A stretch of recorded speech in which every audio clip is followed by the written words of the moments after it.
Quero iniciar o estudo da lição de hoje considerando o texto do livro de Êxodo, no capítulo 20, no verso 2. Primeiro mandamento da lei de Deus: não terás outros deuses diante de mim. O nosso relacionamento com Deus, irmãos, o relacionamento dos filhos de Deus, deve ser integral.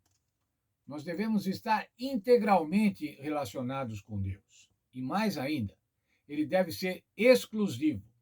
Nós devemos adorar, devemos temer e obedecer somente a Deus. Jacó estava com uma preocupação, como nós vimos ontem.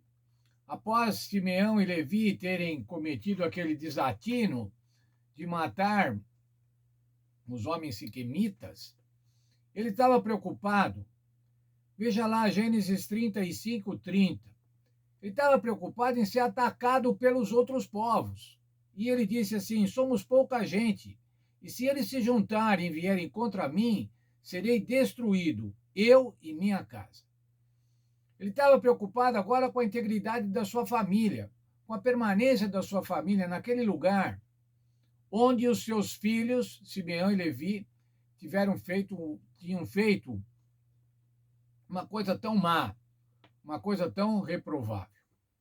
Aí Deus deu uma ordem a Jacó, falou: deixe Siquém e volte para Betel. Onde é Betel, irmãos? Betel foi onde ele esteve assim que fugiu. Foi onde ele sonhou com a escada. E ele chamou aquele lugar de Porta do Céu, Casa de Deus. Volte para Betel significava: vamos renovar a aliança. Vamos renovar aquela aliança que eu declarei para você lá em Betel. E agora, faça lá um altar. Essa era uma reconsagração da família, era uma reforma espiritual. Para essa reforma espiritual, o que é que Jacó disse para os seus servos, para os seus filhos? Gênesis 35, 2. Lançai fora os deuses estranhos que há no meio de vós, purificai-vos e mudai as vossas vestes. Mas que coisa! O povo de Deus, e tinha deuses estranhos lá. Quais eram esses deuses estranhos? Esses deuses estranhos eram os ídolos que as suas mulheres tinham e que Jacó tinha consentido que permanecessem com elas. Eram as imagens que os servos provavelmente tinham retirado lá da cidade dos siquemitas, quando as despojaram. Eles traziam ainda esses ídolos, não tinham se separado desses ídolos. Eles se constituíam ainda em imagens, mas que imagens que muitas vezes eram cultuadas. Quem sabe frequentemente eram cultuadas. Em total oposição a ser fiel a Deus. Lançai fora os deuses estranhos. Purificai as vossas vestes, mudai as vossas vestes. O que significa isso? Mudar as vestes. Significa uma purificação moral e espiritual da mente e do coração. Era isso que precisava fazer o povo. Eliminar a idolatria. Eliminar a idolatria, irmãos, é o que o povo de Deus precisa fazer em qualquer época. O que é um ídolo? Um ídolo é tudo aquilo que colocamos no lugar de Deus.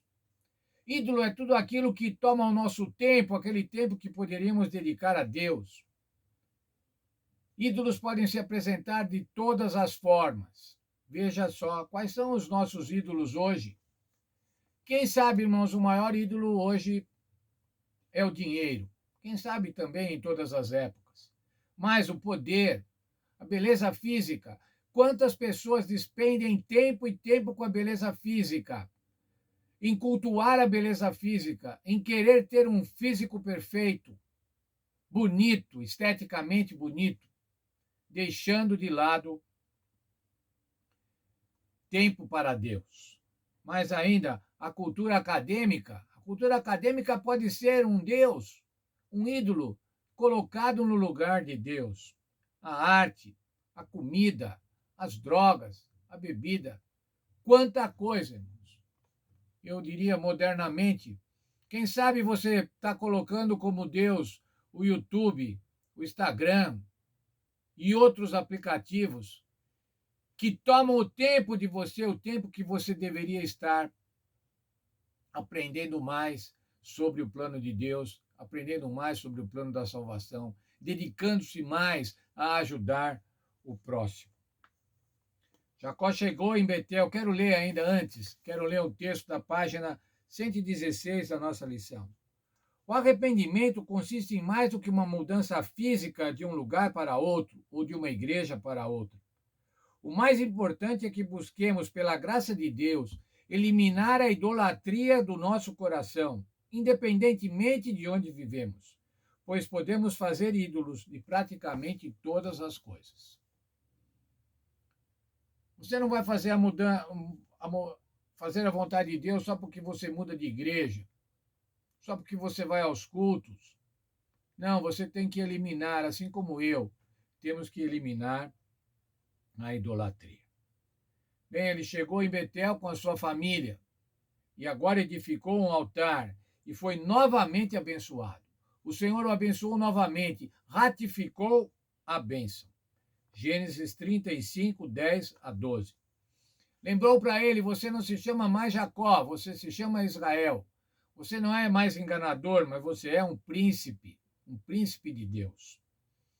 Você vai se multiplicar, você vai frutificar. Essa era a bênção da fecundidade. Mas ainda você vai ser uma grande nação, e reis procederão dos teus lombos. Mais ainda você vai ter a posse da terra, a terra que eu prometi para Abraão, para Isaac, e estou prometendo para você, e ela também vai ser dos seus descendentes. O Senhor estava dando agora para Jacó paz, renovando, fazendo novamente, declarando novamente a bênção que havia dado há décadas atrás, quando ele era um fugitivo. Agora que ele era um pai de uma grande família, um senhor abastado. E o Senhor estava dando a ele agora novamente aquela mesma bênção. Jacó estava se encaminhando para a velhice. Estava se encaminhando para a velhice na certeza que Deus cumpre a promessa, que Deus cumpriu a promessa e que cumpriria a promessa no futuro.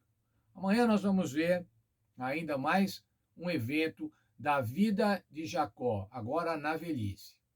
Até amanhã, então.